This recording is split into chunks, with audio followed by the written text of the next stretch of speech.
Baseball and the Baltimore Orioles dominated the life of the Ripken family even before Cal Jr. appeared on the field. On the day that he came into the world in the Baltimore suburb of Havre de Grace, his father, Cal Ripken Sr., crouched behind home plate halfway across the country. A catcher for Fox Cities, Wisconsin, an Orioles farm team in the 3I League, the proud new dad celebrated the birth of his first son by knocking in the winning tally in the game against Topeka. Vi Ripken recalled her days as a young wife and mother. "When the children were not of school age, we all would travel with Rip. I used to carry Cal in my arms to the ballpark. When the kids were in school, we would be at home while school was in session and leave to join Rip after classes were over. However, we might leave a little early before the school year ended, especially if they were doing good work at school." Although Junior has only sketchy memories of those gypsy years, brother Fred Ripken retains vivid impressions of the central figure in the lives of the Ripken family. "My mother has to be the closest thing to a saint there is. Have you ever packed 4 kids and driven across the country? It was there, and it had to be done, so she did it." Constantly on the move, the Ripkens at one time or another called home Aberdeen, South Dakota, Amarillo, Texas, Appleton, Wisconsin, Asheville, North Carolina, Dallas-Fort Worth, Texas, Elmira, New York, Fox Cities, Wisconsin, Leesburg, Virginia, Little Rock, Arkansas, Miami, Florida, Pensacola, Florida, Phoenix, Arizona, Rochester, New York, the Tri-Cities, Washington, and Wilson, North Carolina.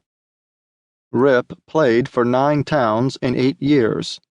Then, as skipper, he managed 9 teams in 9 towns in 14 years.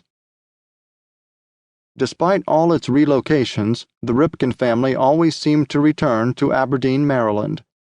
Outsiders think of Aberdeen primarily in terms of the Aberdeen Proving Ground, the principal U.S. Army site for research, development, and testing of military weaponry and for the training of more than 5,000 soldiers annually.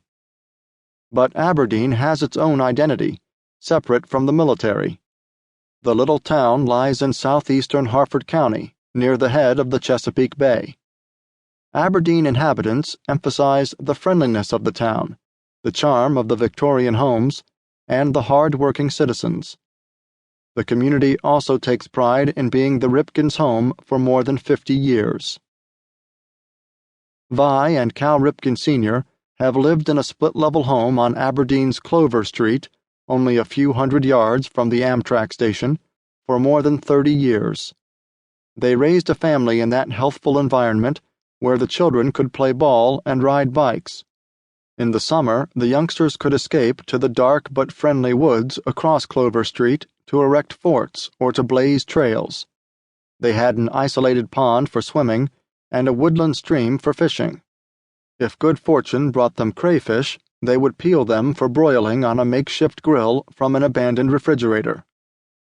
Although born into the world of baseball, the Ripken children never had the sport foisted upon them.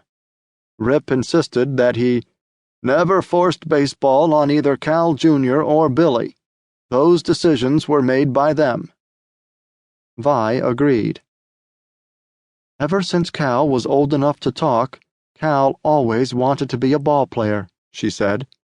"He always had a ball and glove in his hand.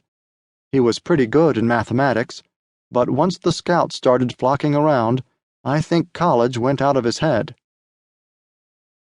Cal had little need for early formal instruction. He could usually be found at the ballpark with his dad. Orioles Hall of Famer hurler Jim Palmer can recall seeing Cal scampering around the Aberdeen Diamond in 1964.